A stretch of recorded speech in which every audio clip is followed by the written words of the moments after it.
아무리 사람 일은 예측을 할 수 없다지만 정말 예측할 수 없는 일이 벌어졌습니다. 그렇죠. 시장 안에서. 이번 주 좀 시장 어떻게 보셨나요? 사실 우리 앵커께서 얘기해 주신 대로 예측하지 않았던 악재가 터져 나온 거예요. 예측 불가능한 또 하지 않았던 내용들에 너무 큰 충격을 줬기 때문에 네. 우리 시장도 또 앞서 말씀드린 대로 대부분의 국민 여러분들도 사실 충격을 좀 받은 거죠. 지금 이제 이 코로나19 대규모 확진자가 이번 주 중반부터 이제 발생이 됐습니다. 그런데 아시겠지만 특정 종교, 그러니까 뭐 신천지발 뭐 악재다 이렇게 좀 얘기 많이 하잖아요. 네. 그래서 31번 환자를 기준으로 해서 뭐 확진자가 뭐 그동안에 있었던 확진자들은 뭐 비교가 안 될 만큼 대규모로 나오고 있습니다. 지금 보니까 확진 환자가 204명이고요. 그 다음에 검사 진행 중인 사람들이 3,100명 정도가 되고 있으니까 앞으로 확진자 더 늘어나겠죠. 근데 이제 문제는 뭐냐면 불확실성이다 이렇게 보시면 될 것 같습니다. 여러분들 지난 한 달 동안 또 방역 당국도 또 저는 그 뉴스 보면서 네. 그 대구 지역이 지금 참 문제지 않습니까? 근데 대구 지역의 대구 보건소장님이 인터뷰한 내용이 생생해요. 사실 그분만이 아니라 대한민국의 대부분의 이제 의료진들이나 또 방역 당국이나 지난 한 달 동안 또 우리 국민들도 굉장히 노력을 많이 해왔는데 너무 한순간에 일순간에 무너졌다 이거죠. 그래서 자괴감이 좀 들고 있는 상황인데요.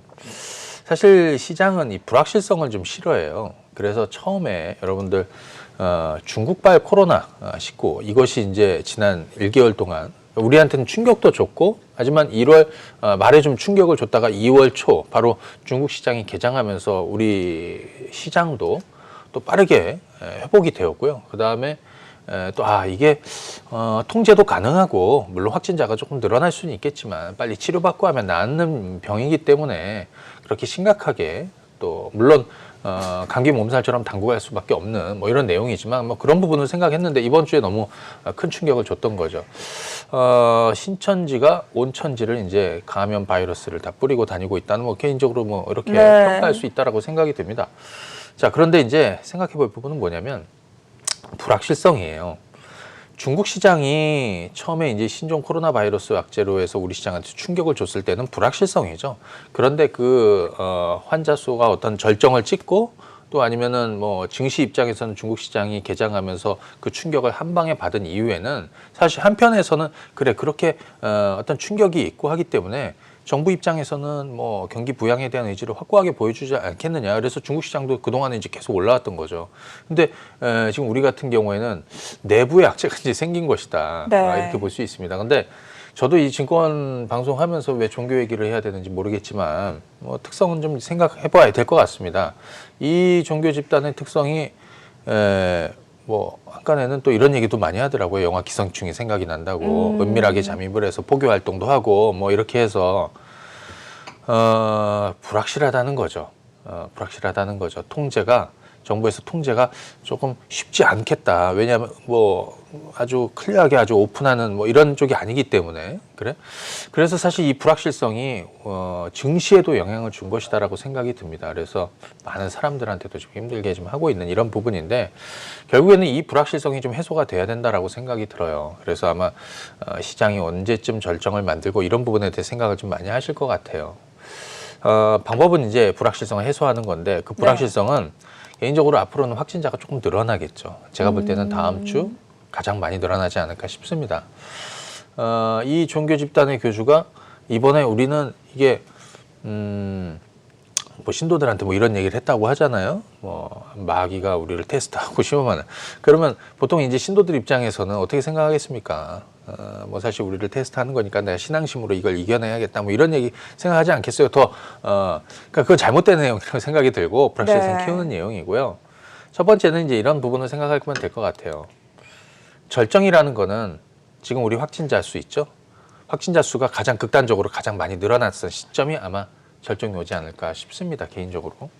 그래서 아마 제가 볼 땐 다음 주 그러니까 잠복기가 있고 이제 나오는 그리고 지금 그 신천지 쪽에서도 한 500여 명이 의심 증상이 있고 또 한 400여 명 가까운 사람들은 뭐 사실 연락이 두절 상태라고 하니까 그거 자체가 이제 불확실성이긴 한데 아마 조만간에 확진 판정을 받아서 다 수면 위로 올라오지 않을까 싶습니다. 아마 그 시점이 증시 입장에서는 뭐 일단 절정이 좀 되지 않을까 싶습니다. 왜냐하면 많이 늘어나는 확진자가 가장 급속히 늘어나는 그 절정이 이제 가장 중요한 거잖아요. 왜냐하면 이제는 그 뭐 전국에 있는 그 집단의 뭐 지부들도 문을 폐쇄를 지자체가 다 폐쇄를 시키고 또 일반 국민들도 다시 이제 경각심을 갖고 또 최대한 이제 조심하고 있는 상황이기 때문에 아마 그 시점부터 좀 줄어들 가능성이 좀 있어요. 그래서 그 절정을 좀 생각하면 되겠다. 이거는 코로나19에 대한 악재라기보다는 네. 또 증시 입장에서 그냥 보게 되면요. 네. 저희가 볼 때는 이 악재는 코로나19 전체 중국발 악재라기보다 중국은 이미 물론 그들이 원하는 방식대로 통계 방식을 좀 교체한 것도 또 있겠죠. 하지만 우리가 중요한 건 숫자니까 네. 그쪽은 이제 큰 걱정은 잘 안 되고 있는 상황이고요. 사실 우리 내부에는 지금 우리 시장의 어떤 불확실성은 지금 이 집단이 좀 주고 있는 거기 때문에 여기발 절정이 나오는 것이 시장의 저점을 만드는 것이다라고 생각이 들어요. 확진자가 가장 절정이 나온 제가 볼 땐 다음 주 정도 되지 않을까 싶고요. 자, 그러면 네. 이런 거 한번 생각해 볼 수 있겠습니다. 코스피를 한번 보면서 우리가 한번 지수, 제가 코로나 존이라고 하면 이름을 그냥 줘버렸는데 네. 코로나19 존이라고 한번 보도록 하겠습니다. 자, 지금 보시게 되면 여기는 어디냐면요. 지난번 중국 시장이 개장해 상해 시장이 개장했던 시점이에요. 이날 거의 9% 정도 폭락 출발을 해서 상승 마감했고 그때서부터 계속 올라오고 있죠. 우리도 그 얘기를 해드렸습니다. 여기가 저점이고 이때가 소위 말하면 시장을 살 때다. 뭐 이것저것 잘 모르겠으면 레버리지를 사면 된다라고 얘기를 해드렸고요. 그때서부터 올라와서 제자리를 이렇게 찾아온 겁니다. 자, 요 지수대가 얼마냐면 2250에서 뭐 2270 사이 한 요 정도 되고 있는데요. 이 아래쪽 하단은 얼마냐면 2080에서 한 2100 정도 됩니다. 그러니까 개인적으로 물론 사실 예측 불가한 부분이에요. 지금 상황에서는 얼마나 많은 이 교인들이 특히 이제 이 집단의 교인들이 얼마나 네. 많은 동네로 뻗어나가서 눈에 보이지 않게 저 개인적으로 하는 그냥 좀 바람이 있다면 네. 그냥 명찰이라도 좀 차고 다니면서 배지라도 좀 하면서요. 나는 이제 왜 떳떳하게 왜 뭐 종교의 자유가 있는 나라니까 우리는 네. 그들이 뭐 이건 개의치 않습니다. 여기다가 이제 떳떳하게 좀 하고 다니면 사람들이 다소 조심하면서 이 사태를 좀 막을 수 있지 않을까? 이거는 그렇게 해야 되는 거 아닌가 이렇게 싶은데요. 뭐 할 가능성은 좀 적겠죠. 자, 그러니까 우리 나름대로 이제 전략을 생각해 보자고요. 어찌됐든 아까 말씀드린 대로 확진자가 가장 극단으로 다면 그때가 절정이 될 것 같고 중국 같은 경우에 조금 안정세를 좀 찾고 있는 상황이고 미국 시장도 이번 주말에 좀 떨어진 거를 보면 이런 부분을 다 감안하고 있는 거라고 생각이 들어요. 제 생각에는 2080에서 2100선 초반 정도가 일단은 이 코로나19로 인한 코스피 1차 하단이다 이렇게 개인적으로 생각이 듭니다. 그러면 지금 지수대는 뭘 해야 되느냐? 지금 지수대는 무리하게 뭐 어차피 월요일 날 좀 떨어져서 출발할 거란 말이에요. 네. 무리하게 추경 매도하는 건 좀 맞지 않고 지금은 가만히 계시는 게 맞다라고 생각이 들어요. 자, 그러면 2080에서 2100 초반 정도가 오는 이 지수대에서는 뭘 해야 되느냐? 레버리지라든지 아니면 물론 가만히 계셔도 됩니다. 그리고 오히려 저가 타이밍, 그러니까 우리가 올해 한 해를 크게 놓고 봤을 때 사실 코로나19가 이제 확산되기 직전에 작년 연말이라든지 우리 이제 연초 같은데 올해 유망 섹터들 얘기 많이 했잖아요. 네. 뭐 반도체도 있고 전기차도 있고 뭐 중국주들도 있고 뭐 스마트 부품도 있고 뭐 여러 가지가 있는데 그들 종목군들은 결국에는 이번 저점을 같이 만들고 좀 살아날 가능성이 있다. 그래서 1분기까지는 아마 이 영향이 이제 계속 이어지겠죠. 그래서 당장에는 이 지수는 이렇게 옆으로 좀 늘어지는 기간 조정의 양상을 갈 가능성이 좀 있습니다. 그래서 이 코로나존은 일단 하단은 2080에서 상단은 2150 정도 이 사이를 오가는 흐름이 당분간 좀 이어지지 않을까 싶어요. 그래서 이 기간 조정을 염두한 전략을 여러분들이 가져가시면 좋겠고 또 하나 좀 말씀드리고 싶은 건 뭐냐면 지금 굉장히 불안합니다. 네. 오히려 중국인들이 더 무섭지가 않아요. 오히려 이들이 더 무서운 것 같아요. 지금 시장이 그 불확실성을 중국보다 더 지금 좀 반영하고 체감지수가 굉장히 안 좋거든요. 자, 그렇기 때문에 아마 곧 절정도 이제 그런 상황이 좀 만들어지면서 오지 않을까 싶고요. 자, 그러면 말씀드린 대로 하반기 시장까지 좀 넓게 2분기도 있지만 3분기, 4분기 올해 하반기까지 좀 넓게 보는 전략들이 필요하다. 그러면 보통 우리가 이번 1분기를 저점으로 해서 이렇게 턴어라운드가 종목들 계속 상승 분위기가 이제 이렇게 올라가서 보통 상반기의 상승을 좀 저는 개인적으로 하반기까지 이어질지는 모르겠지만 상반기에 상승을 하고 하반기는 좀 주춤할 수도 있겠다 이런 그림을 그렸는데 코로나 악재로 해서 이 변수가 생긴 거죠. 뒤로 수년이 된 겁니다. 그래서 뒤로 이어져서 한 2분기부터는 좀 이런 식으로 좀 돌아갈 가능성 전체적인 그림이 그래서 네. 지금은 크게 좀 멀리 보는 전략이 좀 필요하다 이렇게 좀 말씀을 드리도록 하겠습니다. 예. 시장이 가장 싫어하는 불확실성이 시장에 등장을 했습니다. 기간 조정을 염두한 전략이 필요하다라고 말씀을 주셨으니까요. 투자에 참고해 보시면 좋을 것 같습니다.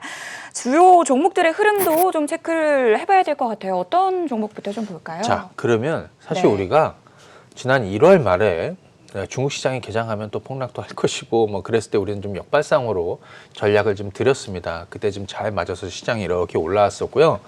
자, 그럼 지금도 똑같은 거죠. 똑같은 상황이 벌어졌습니다. 물론 내부적인 불확실성이기 때문에 저 개인적으로 중국보다 더 오버해서 우리가 영향을 받을 수도 있고 아니면 뭐 지금 수준에서 조금 더 영향을 받더라도 빨리 종료될 수도 있고 그거는 사실 좀 잘 모르겠어요. 자, 하지만 중요한 건 아까 이제 코로나19 1차 존들을 좀 얘기를 해드렸습니다. 그래서 우리가 좀 봐야 되는 거는 다음 주 중에는 아마 지수 하단 정도를 테스트하지 않을까 싶습니다. 자, 그러면 지난번에 이거 제가 레버리지 한번 좀 말씀을 드려보도록 할게요. 네. 저희가 지난번에 여기가 어디냐면 중국 시장 개장한 시점이었습니다. 2월 초. 자, 여기부터 해갖고 여기까지 대략 한 15% 이상 레버리지가 올랐거든요. 그러니까 뭐냐면 시장이 저점인 것 같으니까 내가 이것저것 어떤 종목을 선택하기 좀 못하니까 그냥 지수, 시장을 그냥 선택하라는 얘기예요. 자, 그러면 지금도 마찬가지 레버리지 존들이 이제 지금 나타나겠죠. 13,000원 초반에서 13,000원 중반 정도, 요 정도가 1번 첫 번째. 자, 지금의 이제 코텍스 레버리지 한번 저가 매수를 할 수 있는 존이 한 요 정도 되지 않겠느냐 이렇게 생각이 들고 일단 13,000원을 기준선으로 한번 하단 기준선으로 한번 잡고 다음 주를 좀 보시면 좋을 것 같다 이렇게 말씀을 드리도록 하겠고요. 우리 저기도 한번 보죠. 삼성전자 그렇죠. 대형 IT 쪽 좀 볼까요? 그렇죠. 삼성전자가 사실은 지금 코스피 지수가 별로 많이 안 떨어진 것 같긴 한데 왜 그러냐면 삼성전자하고 SK하이닉스가 비교적 견조하게 지금 지수를 조금 잡고 있기 때문에 사실은 체감 지수가 훨씬 더 좋지는 않습니다. 예. 자, 그러면 삼성전자 한번 보도록 하겠습니다. 자, 삼성전자 같은 경우에는 요거 한번 보도록 할게요. 제가 블럭을 한번 보여드리도록 할게요. 자, 한번 보시죠. 삼성전자 블럭을 한번 보시게 되면 요래요. 자, 이걸 조금 크게 놓고 한번 보여드릴까요? 예, 이렇게. 자, 최근에 일시적으로 매도 자금이 좀 집중이 됐었는데 이번 주 중에 이 삼성전자는 그래도 차분하게 가고 있다라는 걸 볼 수 있는 거죠.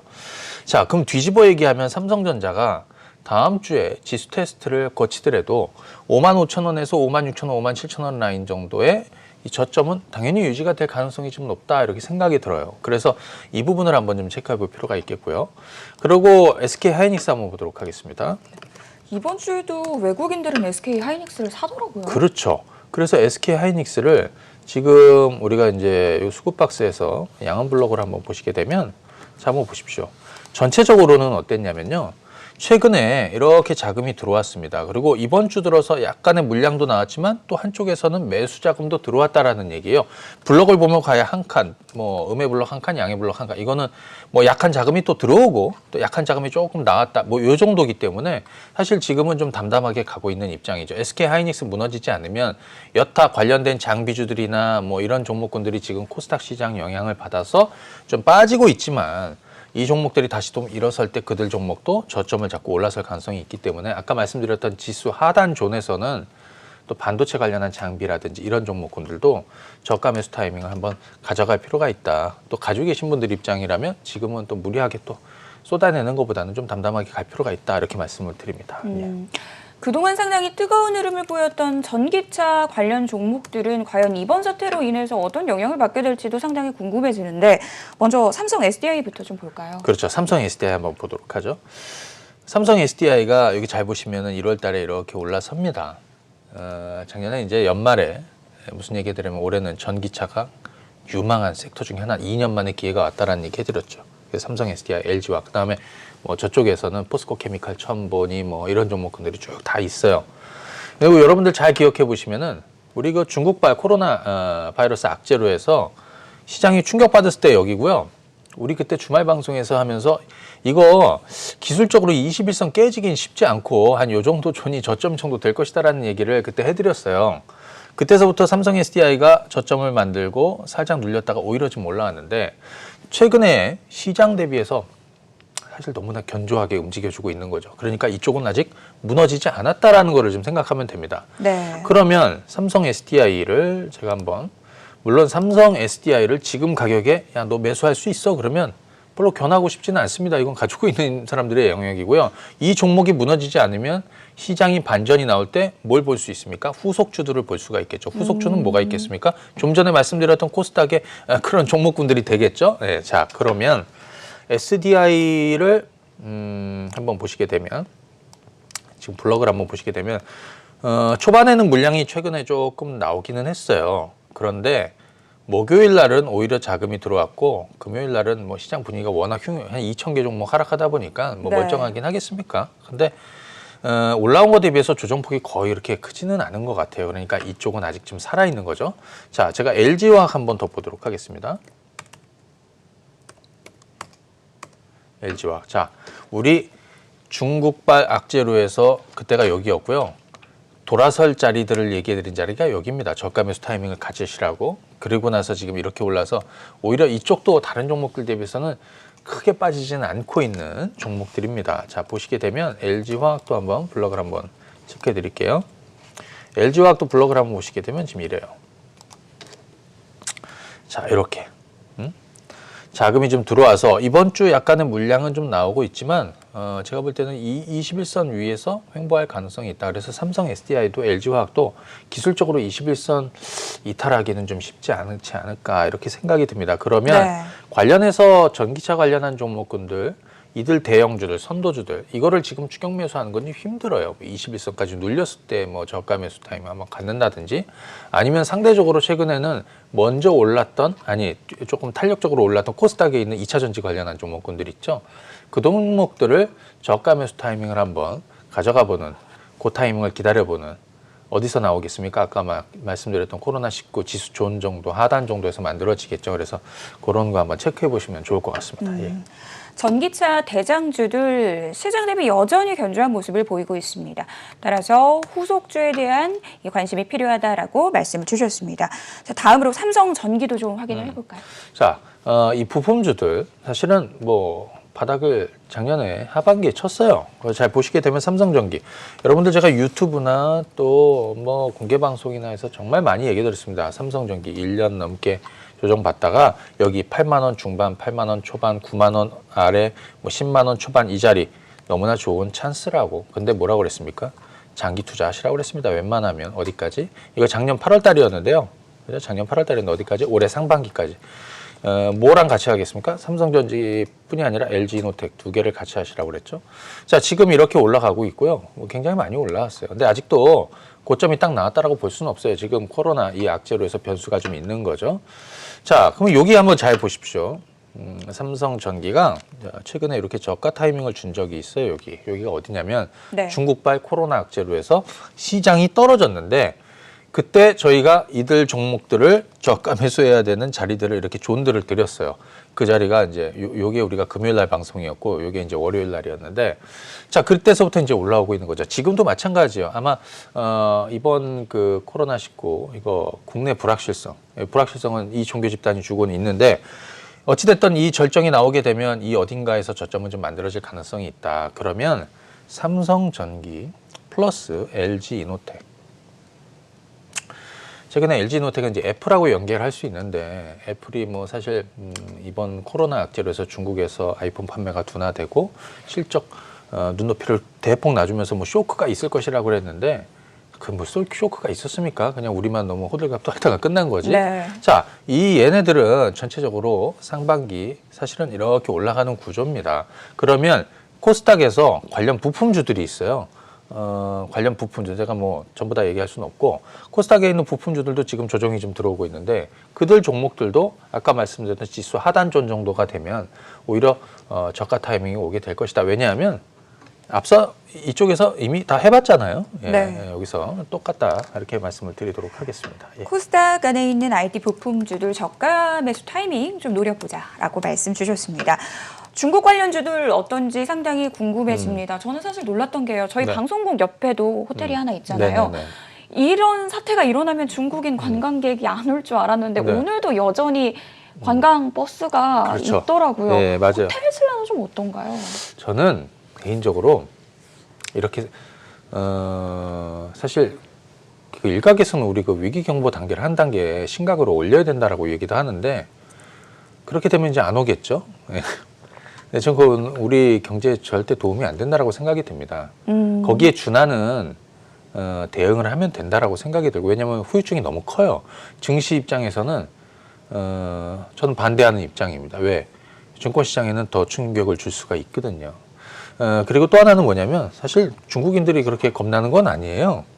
전 다른 사람들이 더 겁이 나요. 아까 말씀드렸던. 근데 중국 관련 안주들은 어떻게 봐야 되냐면 좀 네. 길게 놓고 봐야 됩니다. 얼마 전에 지금 이제 약간 너무 코로나 때문에 이제 사실 좀 정신이 없죠. 근데 강경화 장관도 또 외교부도 왕이 부장과의 통화에서 상반기 시진핑 주석의 방안을 다시 한번 확인을 했다라고 하고 있습니다. 물론 우리가 이게 너무 이제 뭐 확산이 되면 이제 그게 어떻게 될지는 사실 잘 모르겠어요. 중요한 건 뭐냐면 중국하고의 관계를 지금 생각해봐야 돼요. 주가 입장 뭐 중국인들도 뭐 중요하겠지만 저는 그 대통령도 뭐 중국인들 입국을 차단하지 않는 거는 좀 대국적으로 뭐 좀 어떤 향후의 어떤 수들이 다 있지 않을까. 중국과의 네. 관계라든지 남북과의 관계라든지 또 우리는 사실 가장 중국에 또 수출을 많이 하고 있는 수출로 먹고 사는 나라잖아요. 그렇죠. 그런 관계를 생각하지 않을 수가 없어요. 그런데 우리가 기다렸던 재료도 있는 거거든요. 한한령 해제라는 이런 선물 보따리도 지금 당장에는 주머니 속에 있지만 꺼내들 재료라고 저는 생각이 들어요. 그래서 지금 호텔 신라 한번 보시게 되면 주가 한번 보시겠습니다. 이게 11월, 12월 달 저점이 얼마냐면 75,000원에서 8만 원이었고요. 여기서부터 이제 급등을 하기 시작을 합니다. 여기는 이제 사람들이 어떤 인식이 있냐면 여기는 이제 바닥이라서 너무 누워 있으니까 지루해서 못 사고 그다음에 여기는 너무 급하게 오르는데 오르는 이유를 가만히 생각해 보니까 이제 중국인들이 몰려오게 되고 단체 관광객들이 몰려오게 되고 한한령이 해제될 거라는 기대감이 생기니까 주가가 올라도 따라 사고 싶은 심리가 여기서 생기는 거죠. 그런데 이렇게 코로나 악재로 해서 이렇게 주저앉게 되니까 네. 여기는 사고 싶은 생각이 뚝 떨어진다. 근데 그렇게 생각하면 안 된다라고 우리가 저점을 계속 얘기해 드렸습니다. 물론 우리가 생각하는 제가 생각하는 저점이 틀릴 수도 있어요. 자, 그런데 저는 여기는 매수를 해야 되는 저점이라고 얘기해 드렸는데 지금 다시 거기서 이렇게 올라가다가 지금 국내발 불확실성이 부각이 되면서 지금 이렇게 다시 좀 내려오고 있는 상황입니다. 내가 볼 때는 그들이 무서워서 한국에 안 올 수도 있다라고 생각이 들어요. 자, 그런데 이 저점이 대략 한 85,000원 전후 정도에서 1차적으로 만들어졌는데요. 85,000원이 저점일 수도 있고 8만 원이 저점일 수도 있고 75,000원이 저점일 수도 있습니다. 그게 뭐가 중요합니까? 투자하는 입장에서 매매하는 입장에서는 좀 다를 수 있겠지만 자 그러면 이 존을 하나의 바닥존으로 보면서 저는 이거 하반기까지 좀 길게 멀리 투자해야 되는 그런 쪽이 아닌가 싶습니다. 이번에 네. 어제 특징적으로 뭐가 있었냐면요. 코스맥스라는 종목이 있었어요. 실적이 굉장히 좋았다. 그건 너무 걱정됐는데 좋았다. 그래서 장중에 초반에 얼마가 올랐냐면 뭐 거의 한 10% 가까이 이렇게 튀어 올랐습니다. 어제 멀쩡한 시장이었다면 제가 볼 때는 한 15% 정도 올랐을 것 같아요. 뭐 에이블 CNC 이런 애들도 따라서도 움직이고 화장품주들이 대거 이제 따라서 움직였는데 그런 흐름은 언제든지 만들어질 수 있습니다. 지금은 돌발 악재가 나와서 시장에 불확실성을 주고 전반적으로 이렇게 누르고 있는 거겠지만 절정이 나오게 되면 이 족쇄가 조금 풀릴 수도 있다라는 왜냐하면 주식시장은 네. 앞서 우리는 중국발 신종 코로나 바이러스 이게 처음 만들어지고 국내에서 이제 뭐 감염자가 만들어지고 한참 그 위기인 1월 말과 2월 초의 흐름을 봤지 않습니까? 그죠? 봤잖아요. 그러니까 저는 뭐 좀 담담하게 좀 멀리 보자. 뭐 이쪽도 말씀을 드리겠습니다. 예. 호텔신라 여전히 좀 투자의 영역에서 두고 봐야 한다. 긴 호흡으로 좀 끌고 가보자라고 전략 세워주셨습니다. 바이오 쪽도 한 종목 볼게요. 셀트리온 헬스케어 볼까요, 대표님? 네, 셀트리온 헬스케어. 자, 이 종목은 뭐 공개 방송에서도 또 유튜브에서도 또 그다음에 우리 방송에서도 얘기를 많이 해드렸는데 무슨 얘기를 했냐면 2년 만에 기회가 왔으니까 장기 투자를 해야겠다라는 의견을 좀 드렸습니다. 첫 번째는 실적, 본격적인 실적 개선의 원년이 올해다라고 볼 수 있고, 두 번째는 또 뭐 M&A 이슈도 좀 있고요, 그죠? 예. 또 세 번째는 그냥 저평가 매력이 좀 있었다. 자, 여기 보시게 되면 2018년도 15만 원대 있던 가격이고요. 거기서부터 2년 죽였다가 최근에 제가 투자 얘기를 좀 계속해서 좀 드리고 있었던 상황입니다. 자, 주가가 이렇게 좀 많이 올랐어요. 저희가 한 2주, 3주 전에 얘기를 시작을 한 것 같아요. 자, 주가가 이렇게 쭉 오르다가 지금은 좀 눌리고 있습니다. 그러면 이게 뭐 왜 떨어질까 한번 생각해 보시자고요. 예, 이 종목은 뭐 개별적인 악재가 있어 떨어지는 건 아니잖아요. 시장이 지금 문제잖아요. 그러다 보니까 뭐 코스닥의 시총 1위, 셀트리온 헬스케어 당연히 물량이 나올 것이고, 뭐 당연히 이렇게 떨어지겠죠. 자, 그러면 뭐 한도 끝도 없이 떨어지겠습니까? 아니죠. 왜냐하면 이 종목에 문제가 생긴 게 아니라 시장이 문제니까. 네. 시장이 저점을 잡으면 이 종목도 같이 저점을 잡겠죠. 그러면 아까 제가 얘기했던 코로나19 존 있죠? 지수존. 지수존 하단 때부터는 셀트리온 헬스케어도 다시 저가 매수 타임. 물론 대부분의 종목들이 다 저점이 나오겠지만 이 종목을 최근에 이렇게 올라설 때 조금 놓치신 분들은 이번 기회가 다시 오고 있다. 뭐 이렇게 좀 역발상으로 좀 생각해 볼 필요가 있다 말씀을 드립니다. 예.